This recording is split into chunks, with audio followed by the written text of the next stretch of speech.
me tell you how it will be.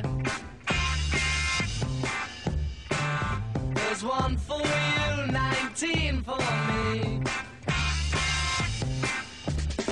'Cause I'm the tax man.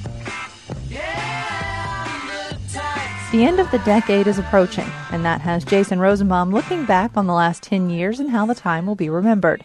In this week's commentary, Jason looks at what will define the OOs, and he proposes a few changes he'd like to see in the 2010s. The world was unnerved at the turn of the millennium by the prospect of an apocalyptic computer meltdown. 10 years later, busted computers are the least of America's worries. The OOs featured enough bad news to fill a century, let alone a decade. Major terrorist attacks, an economic collapse, the destruction of a major United States city, all legacies of this tired decade. And barring a miracle, the terrorist threat and the economic malaise will seep into 2010. In the waning moments before New Year's, I thought it would be appropriate to list a few changes I would like to see in the 2010s. Number 1, no more Illinois governors going to jail. While this nearly annual event has provoked much laughter throughout the nation, it would be nice if the land of Lincoln had competent governance for a change. Number 2, actual focus on solving big problems instead of talking about them. In the past few years, we've seen epic debates over immigration and health care. Efforts to change the first item went nowhere, and it remains to be seen whether Congress will pass legislation that will actually improve the current system. Number 3, a better public view of Missouri state government. As many noted, there are some good people who have been elected to statewide office in the Missouri General Assembly, but unfortunately those officials are overshadowed by scandal.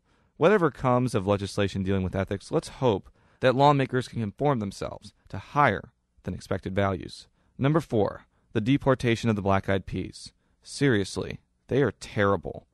And number 5, civility in politics. Yes, politics in America always contained a somewhat nasty edge, but it seems that many people in the political world only exist to tear others down. It would be refreshing if 2 major candidates in a Missouri political election agreed not to go negative against each other. Naive? Perhaps. But it may make television a bit easier to watch in even-numbered years. Whatever happens, here's hoping that this country triumphs over a decade of adversity. We've come too far as a nation to be held back by a few subpar years. I'm Jason Rosenbaum.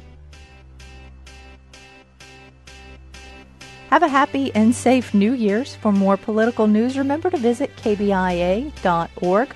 We'll be updating it frequently as politicians prepare for the start of the legislative session, January 6th. Thanks for listening. I'm Sarah Whitmire. I got a feeling that tonight's gonna be a good night. That tonight's gonna be a good night. That tonight's gonna